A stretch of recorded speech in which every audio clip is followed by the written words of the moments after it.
unofficial Universal Orlando podcast is a member of the Mice Chat Podcast Network. MicePod.com. Now, discover the universe, one theme park at a time.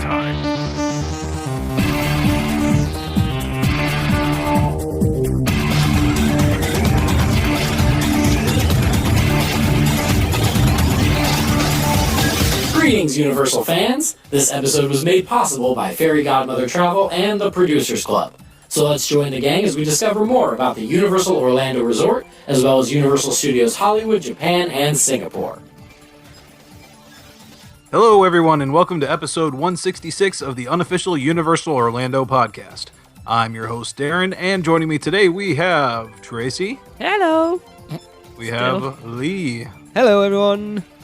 And Hunter.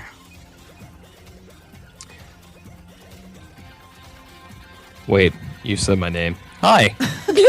What the hell? Do. What are you doing? Missed the chance there. There was definitely some sort of what are Ronnie you doing Pickering this week, joke Ed? in there. No one knows who Ronnie Pickering is on the... Sorry. Exactly. Go and Google Ronnie. Lee, I think you've just missed it. I don't know. Did you know who that is, Darren, by the way? Or are you actually playing the joke, or did you not? The name sounds very familiar. I think I know. If I saw him, I'd probably know. So no, then you don't. I'll tell you what then, Darren, you played that perfectly. Go on YouTube and search Ronnie Pickering. Oh? Exactly. Ronnie Pickering! Oh? Anyway. Sorry, it's my new favourite thing. Oh, I it's know. just such a... Oh, God, more editing. That's what I'm talking about. Ow! Anyway. Oh, Your voice is horrendous. been months this. This show is the coasters of the Universal Orlando Resort, and it will be what? This is the weirdest sentence ever. Wouldn't it I'm be just gonna great read Yeah, it. it's not a sentence. Coaster. Actual coasters. I'm not counting Flight of the Hippogriff. This is what this says. Written by Lee. Coasters of Universal Orlando Resort. This episode will be Islands of Adventure. There you go. Cool. So we're doing Welcome the to coasters of Universal Orlando Resort. This episode will be Islands of Adventure. So punctuation comes into play here. Oh, whatever. Yeah, that would have helped. Jesus. I like my little well. modes of superiority. Yes, we're talking about the coasters of the Universal Orlando Resort, and this episode is Islands of Adventure. It's a good job I'm thick-skinned. Just thick, I think. Enjoy yourselves, everyone. I'm done. Oh, you say that every week. Bugger off. Carrying on. All right, we are going to begin with the Incredible Hulk coaster, which is currently down. Yes. What the hell? That was effective. It was. The Incredible Hulk coaster opened at Islands of Adventure on May 28th, 1999, and was built by B&M. It is a steel sit-down coaster and has a capacity of 1,920 riders per hour. Does it ever put that many through? Nope. Because the seats are always half full. Yeah. But somehow the line's out the door at the same time. This is true. And everybody wants to wait for the front Yeah. row. Yeah. So, this coaster is 3,700 feet in length. It is 110 feet in height, and the highest drop is 105 feet. Yep, and it also has 7 inversions, reaches speeds of 67 miles per hour. It seems a lot faster than that, doesn't it? Yeah. It does. Has a maximum G-force of 4, and at time of recording has an accelerated launch of 0 to 40 miles per hour in 2 seconds and lasts 2 minutes and 15 seconds. It contains a 150-foot tunnel, a zero-G roll, a cobra roll, 2 loops, 2 corkscrews, a block brake, as well as, again, at the time of recording, a tyre-propelled launch. Technically, at time of recording, it doesn't have any of those things. No, it probably still does. I think it's just Also the back end. contains 3 fizzy whiz bangs. Six Ford trucks is. and 42 gigawatts. 2.21 Contains gigawatts. 8 cars per train, and riders are arranged 4 across a single row for a total of 32 riders. Usually, from my estimates, once again, about 8 riders per train. Yeah. And those 8 riders must be 54 inches tall to ride. And the track is illuminated green at night and was built with the signature roar as an intentional part of the ride. Islands of Yes, that Adventure is so intentional. cool. The track is not falling apart. It does just it sounds like that on purpose. Yeah, it's awesome. Enjoy the ride. Darren, it's not nearly as bad and- as Guaz was this year, though. Oh God, yeah, Quasi is terrible. Quasi sounded we're like talking about the whole Universal thing was here, going to Hunter. collapse.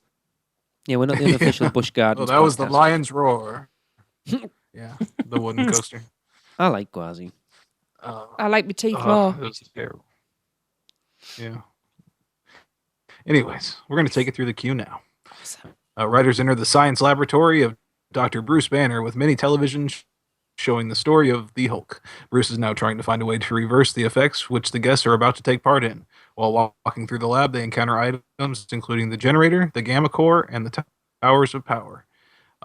Things you will not encounter is air conditioning, Yeah, or effective true. air conditioning also. Yeah. Riders are also able to watch the roller coaster through large holes in the walls. Again, intentional. Those holes are supposed to be there. As well as listen to the ride as it does a number of passes. Moving on to the ride itself. With 8 riders per train. Yeah. Moving on to the ride You hear a lot itself. of passes before you get up there. That's Oh, great. sorry. There must be a delay on this, is there? Yeah. The ride itself, riders board in the 150-foot long, which is 46 meters, gamma ray accelerator from which the Incredible Hulk is launched. Once riders have boarded the train, it departs the station, entering the gamma ray accelerator, where the anxious voice of Bruce Banner issues from speakers in the walls. Anyone want to take it? Hunter. Everything looks good. I think this time it's going to work.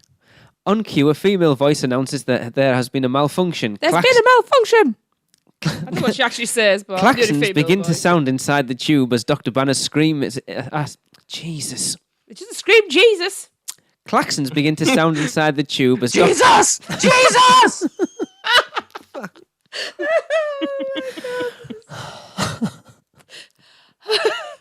I think it should go to the producers club only.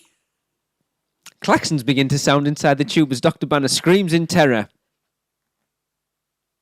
Dr. Banner. No! No! No! The last No! is synchronized with the launch mechanism, which propels the train from 9 to 40 miles an hour, which is 64 kilometers per hour, in 2 seconds. Upon exiting the gamma ray accelerator, the train immediately goes into a 0G roll, down a 150-foot drop, and into a cobra roll over the park's main lagoon, which is awesome. Riders complete a vertical loop, then enter a subterranean tunnel full of mist, which is probably my favourite element. The train encircles the gamma ray accelerator and is sent into the back area via a corkscrew. A small vertical loop wraps around the mid-course brake run, which is flanked by 2 overbanked turns. Anyone who's not a coaster fan is not going to have a clue what any of these things are. The train is slowed down by the mid-course brakes before being sent down another hill to a corkscrew and turnaround. Riders then travel sideways through an on-ride camera zone and then to the ride's final brake run after a helix. I'm pretty sure you're still travelling forward, not sideways. If I was going sideways on a coaster, I'd be a bit it means worried. like that. Right, I know, but the way that's worded. Like on your side, not yeah, not but if you going would, yeah, I know, but sideways. yeah, the way it's worded. Anyway, As we all know, or most of us know, the ride is currently undergoing a massive refurb, which we heard will contain a new queue, new trains, a new launch system, and a complete retracking. And possible onboard audio. No, Jesus. We asked our listeners to chime in with their thoughts and memories. we did. Colin Reese, the lovely Colin Reese, said, I'm going to be in the minority here, but I was never a fan. I only ever rode it post 2009, and I've only ever had one ride where I didn't feel violated. What ride were you on, Colin? Headachy or just sick? Sarah tells me it used to be amazing, so I'm really looking forward to riding it after some major TLC. Please don't hate me. Runs off. Colin, please hand your Producers Club membership in at the door, please. No, don't do that. Hulk I think it- Colin. I struggle to ride it because it batters me about. You or will it did. have your chance. All right. The beautiful Nina Thompson says, "What? Nina Thompson! Talking about my girl, bro? Talking about my girl? All right, back down." She says, "My grandmother took my cousins and myself there when I was about 12. We were there on the emptiest I've seen Islands of Adventure, and we got to ride Hulk 3 times in a row. The ride operators didn't even get us off the coaster. It was just go, go, go." Smile emoticon. Oh, you actually wrote that out? No, I Smile didn't. I emoticon. just copied it off Facebook. I guess that's how it comes Oh, I out. guess I put that in. Smiley. It was awesome, but I did feel a bit sick after. Yeah, after 3 times on any coaster, you're going to feel pretty bad. Agreed. You got to let me know. Did Grandma ride with you? Yeah. That's awesome. I hope so. Yeah, I think so. Okay. Cool. Susie Scott says, "I love the Hulk. Last year, however, I rode it 2 days in a row and very obviously had 2 different trains. Okay. One smooth, one horribly rough. I'm always a back row girl, so I know it was the trains. The launch and fighter dive is one of my favourite elements ever. The restraints box my ears through the corkscrew, so I can only ride 3 times in a row before I feel concussed. It remains one of my favourites anyhow. Can't wait for Hulk 2.0. Chris Rook says, "Rode it for the first time in 2005. I was with my brother, and we went on 3 times in a row. A lot of 3 Yeah. times in a row back then, apparently. Yeah, geez. It doesn't say he stayed on the coaster, though. No. But when we finally got off, I had a cracking case of the jelly legs. I'm more of a jam guy, but I feel you. Love this ride, not just because it's an awesome coaster, but also because it's in my favorite part of my favorite theme park. I hope version 2 still keeps the awesome look and trademark roar that is such an iconic and cool visual and audio backdrop to Islands of Adventure. The park is so quiet without that roar Yeah, I can imagine. in comparison. Mm-hmm. P.S. That said, my favorite memory is keeping the launch a secret from my son Jamie when he first rode it in 2012. The screams and surprised looks, once again, Bruce Banner, as it set off made my visit and created yet another new fan. Awesome. Smile emoticon. I can't believe if you copy stuff off Facebook, it actually spells out smile emoticon. Oh, man. Mike Jevons says, "Awesome first half, lackluster second half. On saying that, it's a great icon for the park, and it wouldn't be the same without it." Completely in agreement there, Yeah. Mike, Yeah. on everything. Definitely. Matt Clark says, "My favorite roller coaster period going on Hulk is unique because I have yet to go on a coaster with the launch at a 45-degree angle outside of the Mummy. The video of how they made the Hulk on YouTube was so fascinating and made me appreciate how great this ride was. I watched that on TV right before we went. I remember that's like one of my earliest Universal memories was seeing that. Travel So- Channel special, right? Yeah. Yeah. My 2 favorite memories on the Hulk include my last ride on it last year, riding the front row with my high school buddies. My favorite memory was, of course, my 2012 experience during early park admission. I got to the end of the line with nobody but team members waiting for the next guest to get on. I strapped myself in the seat and, to my surprise, was quickly sent out on our own private voyage on the big green machine. It was an incredible experience. Wow. Awesome. Yeah, I'm excited for its renovations, and I hope to go back soon to ride one of my favorite rides in O-Town." How cool's that? I wonder how different the ride was without the extra weight of all the Yeah. passengers. Yeah. Oh, that's awesome. The bro cat, Todd Elsroth, says, "How can I have an emotional attachment to a roller coaster? My kids were little the first time we walked into the brand new Islands of Adventure. We had our room key from the Portofino, and that gave us front of the line access. My son was 7 or 8, and we rode the Hulk 15 times that day. Wow. He will be back for the first time since then. Now he's 24. That place and that ride and that sound is like a bookmark in my life." Aww. That's incredible. Yeah. That is very cool. I've never rode it. I don't think I've ever ridden a single ride 15 times in a day. Men in Black. Yeah. Yeah, that would be the closest for sure. Maureen Rodeel said, "I'm terrified of big coasters. Mummy is almost too much for me. I decided that on my 50th birthday, I wanted to do something way outside my comfort zone to prove I wasn't old. So I rode the Incredible Hulk coaster in the front row. Wow. It was an awesome coaster, but I'll probably never ride it again. Smile emoticon. Oh, Maureen rocks. that's cool, though. Yeah. That is Col- cool. It's always good to get out of that comfort zone. Yeah. Colin McRae. He says, great ride, and the launch aspect removes part of the fear usually built up during slow climbs, making it a good entry-level coaster in its class. I agree. That's a really good point. Yeah. Cool. I guess you guys want to talk about our thoughts? This used to be my favourite coaster anywhere. Now, I know you're going to hate me when you know what. If you say you replaced it with Riptide Rocket, we're going to be sad. Well, I won't say it then. I was going to say, if you say that, we'll get divorced. I'm not going to say it, but that's what it is. I agree with, I can't remember who it was that said it, that the first half is awesome. It is all front end heavy. Like the opening, like what I like about it, I mean, I've done 3 or 4 launch coasters now. Rita at Alton Towers, the Hulk, Velocity at Flamingo Land, the motorbike coaster, and Aerosmith Rock and Roller Coaster.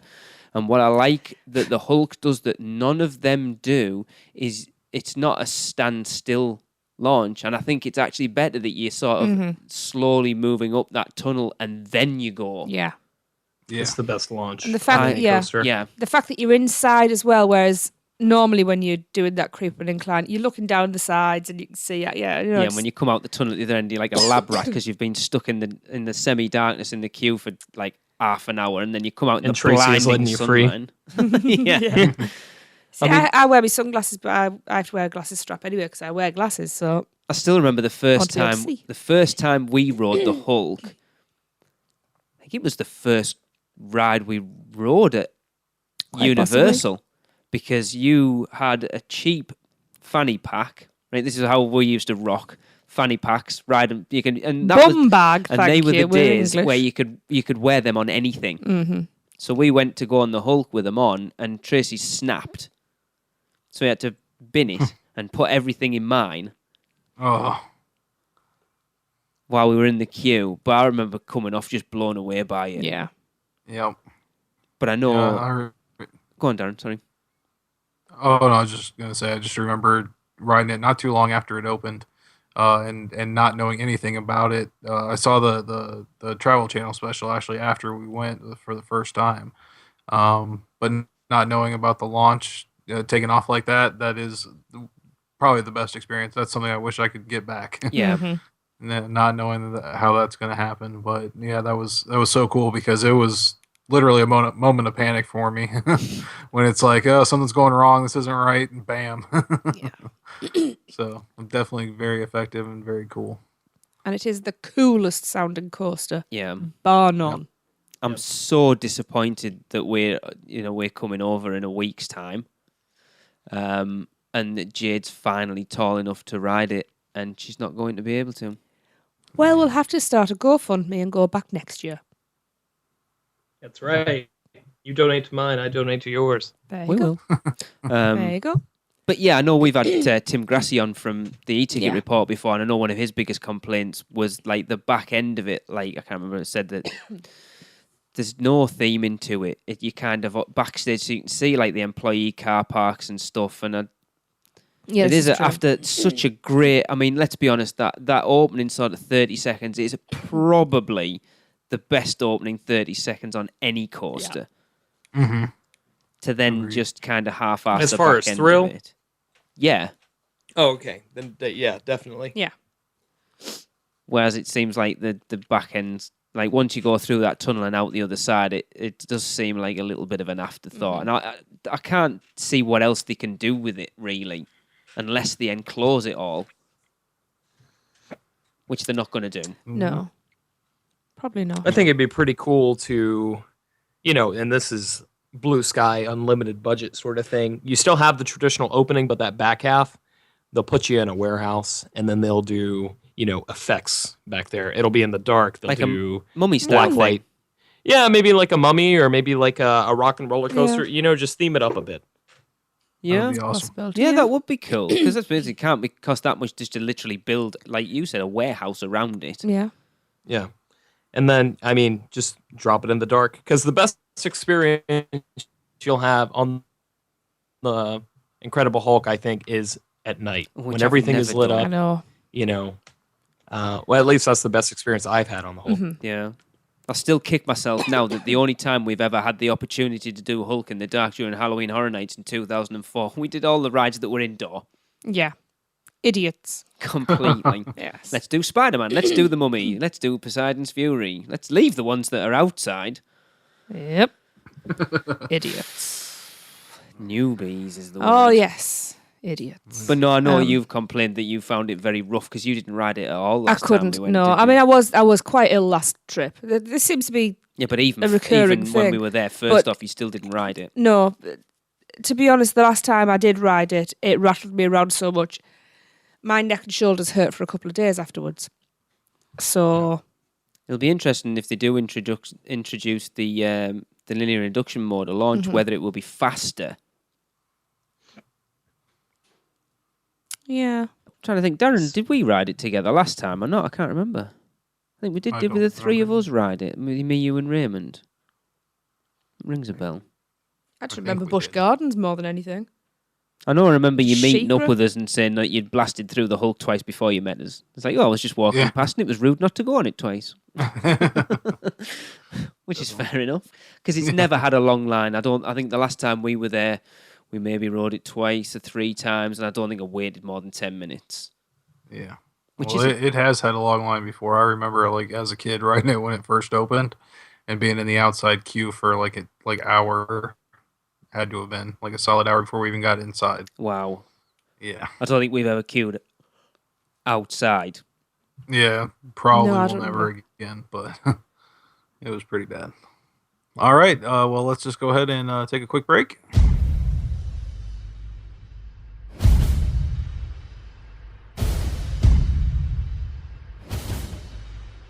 Ladies and gentlemen, the eighth wonder of the world is returning to Universal Orlando Resort. So let our friends at Fairy Godmother Travel take care of the resort reservation. They are a Universal Parks and Resorts specialist, as well as being an authorised Disney vacation planner, and their service is free to you. From the awesome Cabana Bay Hotel to those other hotels run by a mouse, Fairy Godmother Travel can book all your Orlando vacation needs. So, you don't need to miss the chance to see the amazing King Kong in the flesh. And please make sure to let them know that you heard about Fairy Godmother Travel because of UUOP. Because every UUOP referral helps us to continue to bring you the greatest Universal coverage. Contact them today by phone at 832-284-4002 or toll free at 888-939-642539 or go to fairygodmothertravel.com. Let Fairy Godmother Travel make your next vacation magical. We now return you to your regularly scheduled programming. And continuing on here, we head into the Wizarding World of Harry Potter to look at Dragon Challenge. So, Dragon Challenge opened on May 28th, 1999, in what was then still part of the Lost Continent and was known as Dueling Dragons. Its name was changed to Dragon Challenge when it was rethemed to fit into the Wizarding World of Harry Potter in 2010. Yep, and Dragon Challenge is a twin inverted steel coaster built by B&M. The two sides were named Fire and Ice in its Lost Continent incarnation, and then renamed the Chinese Fireball and Hungarian Horntail to fit with the Harry Potter theme. The tracks are both the same length at 3,200 feet. They have a height of 125 feet. Chinese Fireball has a drop of 115 feet, and the Ice/Hungarian Horntail has a drop of 95 feet. I did not know that there was such a drastic difference there. Each track has 5 inversions and reaches speeds of 60 and 55 miles an hour respectively. Wow. And the ride has a duration of 2 minutes and 25 seconds on each side. Yep, the Chinese Fireball side includes a chain lift hill, 2 Immelmans. Does anyone know what an Immelman is? I should have looked these I up. did. Let's find Top that of my out. head, I can't think. A loop and 2 corkscrews. The Ice/Hungarian Horntail side has a chain lift hill, a 0G roll, a Cobra roll, a loop, and a corkscrew. It contains 8 cars per train, and riders are arranged 4 across in a single row for a total of 32 riders per train. Riders must be 54 inches or taller to ride. We will now go into the queue as it is, unfortunately, now. Q. Oh, let me scroll. When Black first, walls, black walls, black walls, Yeah. black walls. Get on the ride. yeah. So when first entering the queue, guests are taken past a number of banners for the Triwizard Tournament showing support for the 4 contestants. After passing the Weasleys' crashed flying Ford Anglia, they enter the champion's tent. And from there, guests pass a large pedestal with the Triwizard Cup glowing at the top, and several dark tunnels, there you go, which lead to both coasters' stations. Yeah. Just before entering the station, guests must choose which coaster they want to ride, the Chinese Fireball to the left or the Hungarian Horntail to the right. Once at the station, on the ceiling, there is projection of the dragons. The queue before the Harry Potter refurbishment was set as a ruined castle where fire and ice dragons lived. The queue passed through dungeons and included human skeletons, torches, and cobwebs. Just like the present queue, to ride fire, guests would go left, while riders wanting to ride ice would go right at the intersection point. If you want to learn more about how the queue was before Harry Potter, go back and check out our interview with Tim Jones on episode 57. Tim was one of the project managers on the Lost Continent. I've got to say, I still wish it was Dueling Dragons. That interview with Tim that we did, Trace, is probably one of our most popular Oh yeah, episodes ever. Apparently, an Immelman is a popular inversion found on many roller coasters. In an Immelman, riders enter a half loop and then go through a half twist and curve out in the opposite direction in which they came. Is that the? So is that Doesn't make any sense. one of the dueling sections, or what used to be? I don't know. Yeah, I think it's like if you're going to loop right into it, then you roll away and go off in the other direction. Yeah, That's what it sounds like. It's only on. Yeah, it's only on the one side though, Right? because the other one does not feature the same Immelman. So it was just. I think the other one was just a standard curve at that point. Yeah. Right. So the track layout for the Chinese Fireball. Upon departing from the station, the train makes a slight left turn leading into the transfer track section before beginning to climb the 120-foot lift hill. Once at the top, and after going through a pre-drop, the train makes a sharp 115-foot left-hand drop back to the ground. Then the train goes back up through an Immelman. Now we know what that is. Followed by a slight downward right turn before entering an airtime hill. This was the first of 3 near-miss points with the Hungarian Horntail train when the roller coasters duelled. Next, the train drops back. I've lost myself. Next, the train drops back down, turning left slightly, leading into a second Immelman. After a downward right helix and a short section of straight track, the train goes through a second former near-miss point with the other train, a vertical loop. That's the big one in the middle, isn't it? Mm-hmm. After the loop and another section of straight track, the train makes a right turn leading into the third and final former near-miss element, which is a corkscrew. That's the one you go... The other one goes over the top of the corkscrew, doesn't it? Yeah. Then the train makes a left turn, followed by a small drop leading into another section of straight track before entering the final element in the coaster layout, another corkscrew. The train then makes a left turn into the final brake run. Following a left turn, the train returns to the station where the riders unload and the next riders load. Let's go ahead and talk about the Hungarian Horntail side. So upon departing from the station, the train makes a slight right turn leading into the transfer track section before beginning to climb the 125-foot, 38-meter lift hill. Once at the top and after going through a pre-drop, the train makes a sharp 95-foot, 29 meters, right-hand drop back to the ground. Then the train goes through a 270-degree right overbanked turn before entering a zero-gravity roll, which was the first of 3 former near-misses points with the Chinese Fireball train. Then the train makes a slight right turn, heading straight into a wall before entering a Cobra roll. I love that bit. Yeah, that's a great part. After a straight section of track, the train enters... Cobra roll. It's good. You might die, you might not. Eat it. It's great. It's got a little bit of a bite to it. Yeah. Make you shake, rattle, and roll. Yeah. After a straight section of track, the train enters the second former near-miss point with the other train, which is a vertical loop. The train then makes a right turn into the final former near-miss point, a corkscrew. Next, the train makes a right turn followed by a left turn, leading into the final brake run. Following a right turn, the train returns to the station where the riders unload and the next riders load. And when the coaster cars duelled, in order to make the trains meet at each of the 3 near-miss points along the layout, the trains would be weighed once they were loaded at the station to adjust the dispatch times. For example, if the Chinese fireball train weighed more than the Hungarian horntail train, the fireball would be dispatched after the horntail. How awesome is that? I know. It's such a shame. I know we'll get into it later, but We again asked our listeners about their thoughts. Susie Scott said, I love this coaster when it dueled and still enjoy the ride today.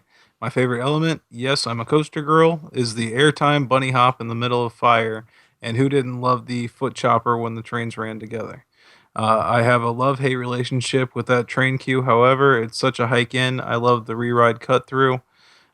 Here's to getting the dragons dueling again. Cheers.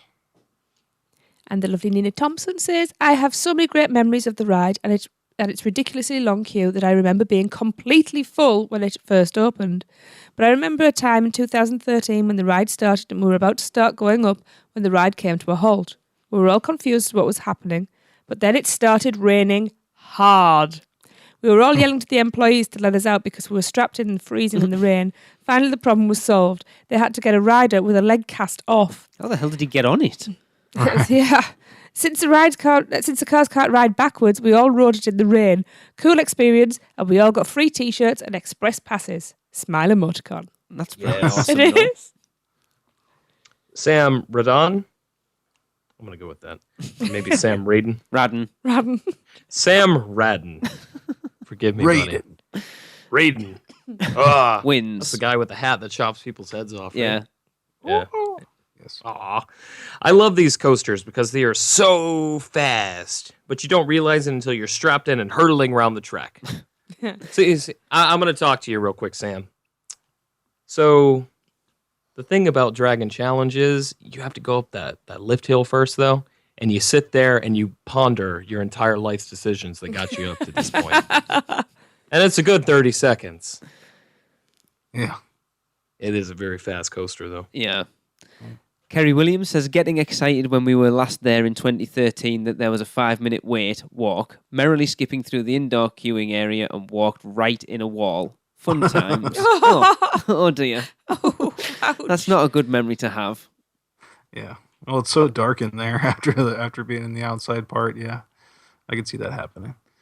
Matt Clark says, I've been on dueling roller coasters at theme parks outside of Florida, but never have I been on a dueling steel roller coaster like Dueling Dragons. I was too young to go on the late Batman and Robin dueling coasters in New Jersey, but it is so unique to go on a world-class steel coaster that duels with another world-class steel coaster. Not to shame any dueling wooden coasters out there, but B&M's is a world-class coaster manufacturer, and what they did with this ride was unbelievable. The near misses, the fast speeds, and precise timing of the two trains made this a must-do for any theme park goer. The first time I went on was a mind-blowing experience. When I went back on last year in its current state, it felt like another roller coaster. Even if you are able to see Hogwarts Express from the lift hill, it wasn't the same experience. While I would have a problem if Universal completely got rid of Hulk for a brand new ride, I wouldn't have a problem if this ride is replaced one day. Chris Rook says, maybe it's because of a sense of nostalgia, but I still love these coasters. Even now, taking each ride as they are still perfectly serviceable. My kids think they're awesome. But that's damning them in faint praise because back in the day, when they duelled, they were kings among coasters, raising them above most, if not all, the other coaster rides in Central Florida. It can't be a coincidence that the standard wait time nowadays is often 5 to 10 minutes, yet when they duelled, it was 5 times that or more. Losing that element of the ride has made the dragons a toothless shadow of their former selves. Sure, they can still thrill, but they lack the bite that they used to have. Please, Universal, let these bad boys duel again. Yes, please. Yes. Todd Elsroff says, to approach the back of the park, past the fountain, and then behold the dragons with my young son was a moment never forgotten. We both smiled and ran towards it. John Pace. I can't see in the queue. Robin has to go first so I can keep a hand on her back so she can lead the way. Night vision goggles. Guilty of the same. But with my child, not with Robin. Yeah. That was me through the Purge house last week. Vanessa Katie says, the Dueling Dragons queue line was amazing. The 2 huge dragon statues out front were crazy. I was sad when they removed them for the generic entrance the ride has now. Very true. Yeah. Mm-hmm. Yep. Then there was all this damage from the 2 dragons fighting. You had you had all the vanquished knights, some frozen and some burnt. When you got to the divide at the end, I remember Merlin telling you to pick which dragon you wanted, fire or ice. I think the best part was the lift hill. They would launch the two coasters at nearly the same time so that you could see the people climbing the hill right next to you. People would be yelling back and forth, just having a great time. Those near misses were so close. There was a point where the other two coasters were just racing head first towards each other. They split apart at the very last minute. Such a thrill. There was nothing like it. Amazing. Sadly, though, now less so. Agreed. Yes. And Chris Azell says, definitely agree. As much as I love Potter, my main emotional memory of seeing Dragon Challenge was disappointment. The frozen knight on horseback and the lyric about the boastful knight who got fried from dueling dragons were such elaborate set pieces. It was such a blow to see them removed. Mm-hmm. Yep. Adam Santino. What's up, buddy? I have a great one. I got on once and locked in the harness. Everything seemed fine until the ride started moving. It seems my greatness could not be held back. The harness popped loose and I began screaming and flailing as the ride approached the point of no return, possibly literally. They hit the shutdown button and I jumped free. They pulled off the Tubby Fatso Extendo-matic and tried to get me back in my seat. I politely declined. By that, I mean I asked them if they were out of their minds. Is that the patented term, the Tubby Fatso Extendo-matic? I believe Universal actually calls it that, yeah. Yeah. They're not Disney. They don't have to be nice at you. This is true. This is from Ash, and it's quite a long one. He said, I have many fond memories of Dragon Challenge, Dueling Dragons. It was once my favourite ride anywhere ever, but I have few anecdotes on it. I used to love eyeballing the other riders on the opposite side, on the opposite train as you slowly climbed up side by side to the peak of the lift before your descent, wondering who would win, almost as if it was some sort of contest. But I suppose to me as a teenager, it kind of was. The loop that created that near miss as you were facing the other train head-on was amazing, and I am so happy to be able to say that I did it in the front row with the pink safety restraints acting as mock tongue of the dragon. The two stories I remember about this ride are, the queue was awesome, so detailed, so vast, I used to think to myself, surely this never gets full. As a teenage lad, I would hide in the crevices of it and jump out on my family and scare the heck out of them. There were so many places to do it that even though they knew I was probably going to do it, they could never predict where. One year during Horror Night season, although this occurred in the day, they had a costume character in the line scaring people, presumably to promote Halloween Horror Nights, which scared the bejesus out of me and taught me a lesson. I can't see JK signing off on that now. Another story from Dueling Dragons was one hot summer's day when the queue was pretty long as you got to the part after you chose fire or ice, as it was at the time. The staff members would do a quiz over the tannoy about Universal films. You would raise your hand and answer. If you got it right, they let you come straight up to the front, probably jumping 20 minutes of queue. Jeez, I can't see that going down well. Right. They did this all day that day as we went back for several more rides. I can't imagine this was done with management knowing, especially after hearing about how strict they were on the Jaws skippers on your last podcast. But it was fun nonetheless and brightened up a sticky, slow line. Especially as a Universal geek, I got several right and got my family and I to jump to the front. Ash. Awesome. Yep. This next one says, I have to admit I never rode the dragons when they were dueling, only when they had been challenging. That's hilarious. Yeah. So my experience has been a little one-sided. I've only seen the video, but honestly, I don't mind that they don't duel. I love a good inverted coaster, and both of these are fantastic to me. I'm just basing my opinion on what I've experienced and not what they once were and what they have become. The first time I rode Chinese Fireball, I wasn't too sure what to expect. It had been a few years since I was on a good coaster, as we've been doing Disney during my daughter's younger years. However, she is a thrill rider like me, so we gave it a go after seeing it in person. Now, granted, I, like you, am a huge Harry Potter fan, so I was still a little teary-eyed after walking through the gates of Hogsmeade for the first time. But I love the theme path leading up to the entrance. I love the whole Goblet of Fire theming as you enter the tent. Fake putting your name in the Goblet of Fire, even though the two don't go together in movie land, and seeing the Triwizard Trophy on the way down the line. Hanging off in the front row was a bit intimidating, but dropping off the top of the first climb, looking out over the parks, it was an awesome rush that I still get to this day, no matter how many times I've ridden it. I'm a firm believer in waiting the extra time for front row on each of the dragons, and have never been disappointed with my ride. Day or night, I always enjoy the nonstop thrill from the point of looking out on Universal Studios from the first drop to ending up in the start house again at the ride's end. That's what I like most, is that there's never a lull in the action. It's a full-out, balls-to-the-wall excitement the entire ride. So as you can see, I'm passionate about my experiences on this coaster and would be devastated if they were to close it down. It is a shame, though, that the metal detectors are in place before the entrance tent and the pictures are impossible, as photos of my wife and daughter sitting in the ride and my cheesy dropping in my parchment into the goblet were some of my favorite we've taken in the parks.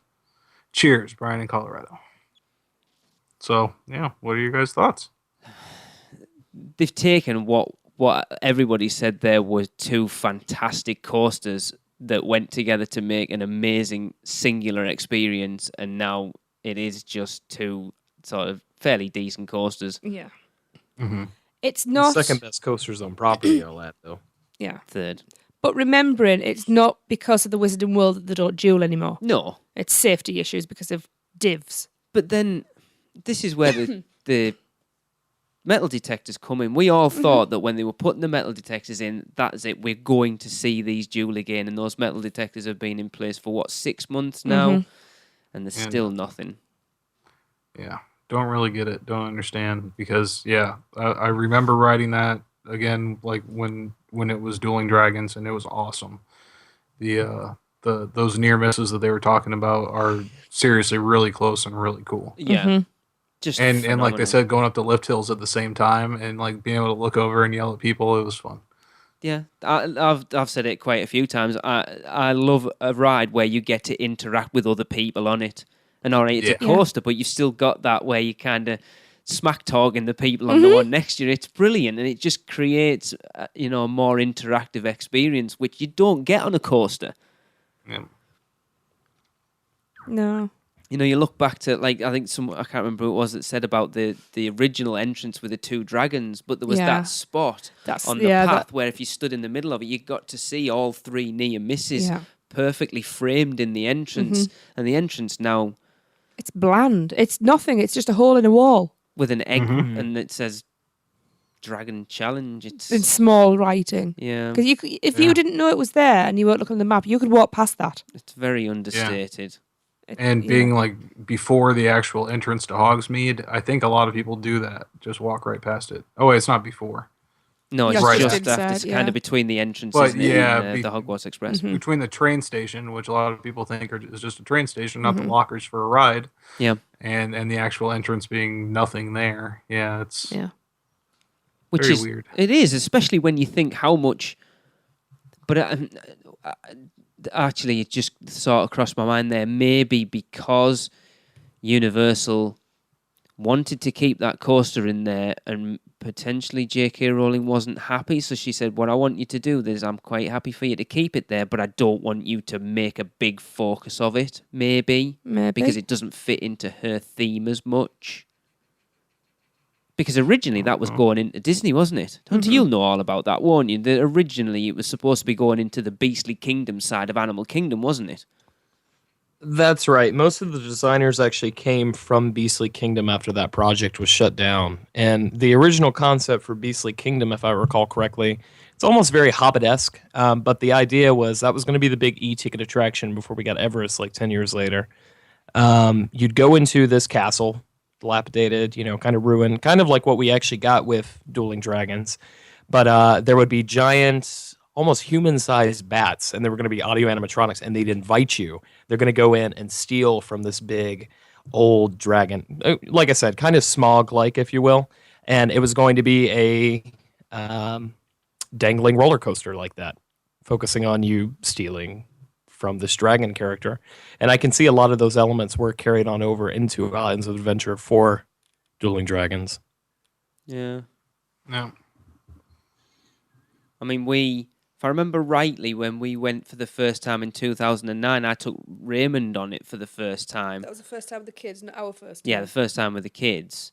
And it was dueling, but it was all off. All the timings were off completely. So we didn't go up the lift hills together. The near misses were off by about 10 seconds.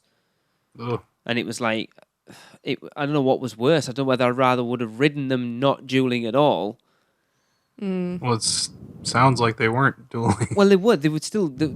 Unlike now, where they run one and then they run the other, at least they were still running at the same time. It just wasn't timed properly. So when like that big loop in near miss in the middle, one would come round first, and then the other one would come round like just after it, rather than both at exactly the same time. Right. So that was quite I mean, Raymond really enjoyed it, but it's one of those things. If you've ridden it as it was, then you go, it's not what it should be. Yeah. Yeah, it was definitely a much bigger rush back then. It was one of the reasons to go to that park for sure. Yeah, I mean, to put it in perspective, when we were there last time, and I would say we spent the majority of our time on property in the Wizarding World of Harry Potter.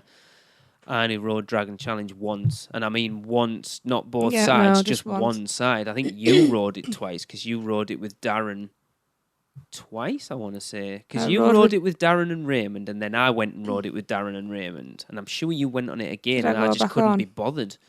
Both sides. Yeah, I just couldn't be asked, and it was like you said, it was a 5-minute wait, and I just couldn't be bothered. It's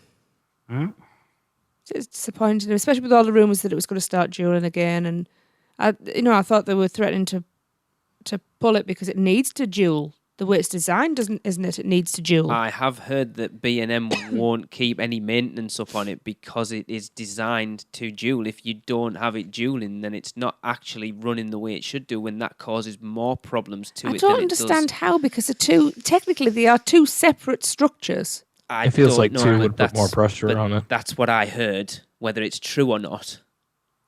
Yeah. And then the other thing I heard was that's B&M's way of getting out of a service contract with them as well. No, maybe. Yeah. Just taking that opportunity, but you never know. Yeah. I mean, Universal's still working with B&M, like they were going back from the Hulk coaster. So, I mean, I wouldn't. I think it was it. Mac said, "Yeah, you'd be disappointed if they took the Hulk out. If they got rid of Dueling Dragons and put something else in there, I don't think you'd be that bothered. As long as it was something half decent." Yeah, I'd prefer they just have them duel, but if they're not going to, I wouldn't be too disappointed. And it's a huge footprint as well. Yep, definitely. As long as they don't replace it with something kiddified. Like a Whomping Willow spinner. That was a rumour going around for a while. Yeah. Woo! Yeah. No, we don't need the park. Dumbing down, like every 1,000th guest gets slammed on the ground. Yeah. You have to touch the knot and then you're all right. Yeah. Cool. We should have done the Hulk first. We've got a right downer at the end of this one. Well, even though it's it's not dueling or anything, I don't care whether it's Dueling Dragons or Dragon Challenge. I'm sorry, but when I'm on that lift hill, I still have to walk up it on the cross rungs. Yeah. You still have to walk up as if you walk your feet along. You don't really, obviously, the hanging, but you have to, Again, I remember when we had Tim Grassi on and he talked about, like, there's no theming. I know it's a coaster. I was trying to but there's no put it on theming, an upbeat there. And he was trying to say that even if you put, like Quidditch stand stadium seating going up that lift hill, but there's nothing, it's the queue's barely themed and the ride itself's not at all. Change the dragon parts of the coasters that actually look like the dragons. Yeah. It might have made a better Quidditch coaster. It's a lot of change, though, on how you're going to ride broomsticks, but... It also doesn't fit into Hogsmeade. Really. There was going to be, wasn't there, though? The original plan for the Wizarding World was they were going to have, like, a high-in-the-sky Zeus trolley train ride type thing, but it was going to be you were riding a broom over and round Hogsmeade. Well, if the idea is Dragon Challenge, why don't you theme the coasters to the brooms and make you in that big arena, surround it, and then put like maybe a giant audio animatronic dragon in the center of it, or even a statue if you want to go that route. Do something with it. I love how they changed the name of it, though. I can't remember who it was that said it now. That it was Dueling Dragons, and now it's Dragon Challenge. So the dragons are challenging rather than dueling. I never noticed that before, and it's quite clever. I'm challenging harder than you are. Yeah. Oh boy. All right, well that's going to do it for this show. Yep. Before everyone starts crying. Yeah. Our meet, on a positive note here, let's bring it back up. Our meet is in a week's time. A week! Woo! Can't believe it. A week, man. Jesus. I've got so much to do. I'm nowhere near ready. Yeah. He's not ready for Walmart. No one's ready for Walmart. Most people that go to Walmart aren't ready. Exactly. My clothes are too classy for Walmart. You have to dress down a little bit. They won't let you in. But you still have a chance to join us for the kitchen challenge, but you need to email us at podcast@uuopodcast.com ASAP. It was the 22nd you said was the deadline for that, right? Yeah. Earlier if you can, please, because the staff, obviously they've got to prepare. Well, at the moment it's 10 of us. Say till the it's a lot of work for them. So if you're going to do it, we'll give that. It just gives us time to get it all set in, because like I say, we've got a contract with them and stuff, so it just gives a chance for us to let them know definite numbers. And it promises to be a really good time. Oh, I can't wait. It was a laugh and a half last time. Oh, yes. Who's going to puke first? And I'm going in with a bit more effort this time. Mm-hmm. Yeah. I'll see what happens. It's just food, Darren. Yeah, that's true. It's just $47 worth of food. But one sitting. Don't forget in to half ask. an hour. We didn't. It wasn't until we saw the people. If you don't finish, get a doggy bag. Yeah, take it with you. Oh, yeah. Yeah, Spencer took his home last time. That's what I'll be doing. In fact, I might just eat the burger and leave the cake. Sod that, I'm going to win it. Yeah, my Halloween Horror Nights competition is now over. We will reveal the winner soon, so stay tuned to Facebook and Twitter. And, of course, you can continue to vote in our top 5 worst attractions at Universal Orlando Resort by emailing us your top 5 to podcast@uuopodcast.com. Those rankings have changed. We have received 2 more lists, so I need to add them in. And I started doing it the other night, but the rankings have changed. All right. So, for Tracy, Hunter, and Lee, this is Darren, and this has been the unofficial Universal Orlando podcast. Well, that wraps up another unofficial Universal Orlando podcast. Be sure to follow us on Facebook, Twitter, Instagram, Pinterest, and YouTube. Just search the word UUO Podcast. We'd love to hear from you, so if you've seen something hilarious in the parks, let us know for our Funny Schmidt segment. And if you've had a great experience with a team member, we want to hear about that too. So to get in touch with us, email us at podcast@uuopodcast.com or record us a message at speakpipe.com/uuopodcast. Please subscribe to us on iTunes and rate and review the show. That would be amazing. Not an Apple user? No problem. You can find us on Stitcher, at uuopodcast.libsyn.com, as well as many other podcast apps. And don't forget to check out our sponsors, Fairy Godmother Travel, for all your Universal vacation needs. Head over to our partner site, micechat.com, for even more theme park news, and check out micepod.com.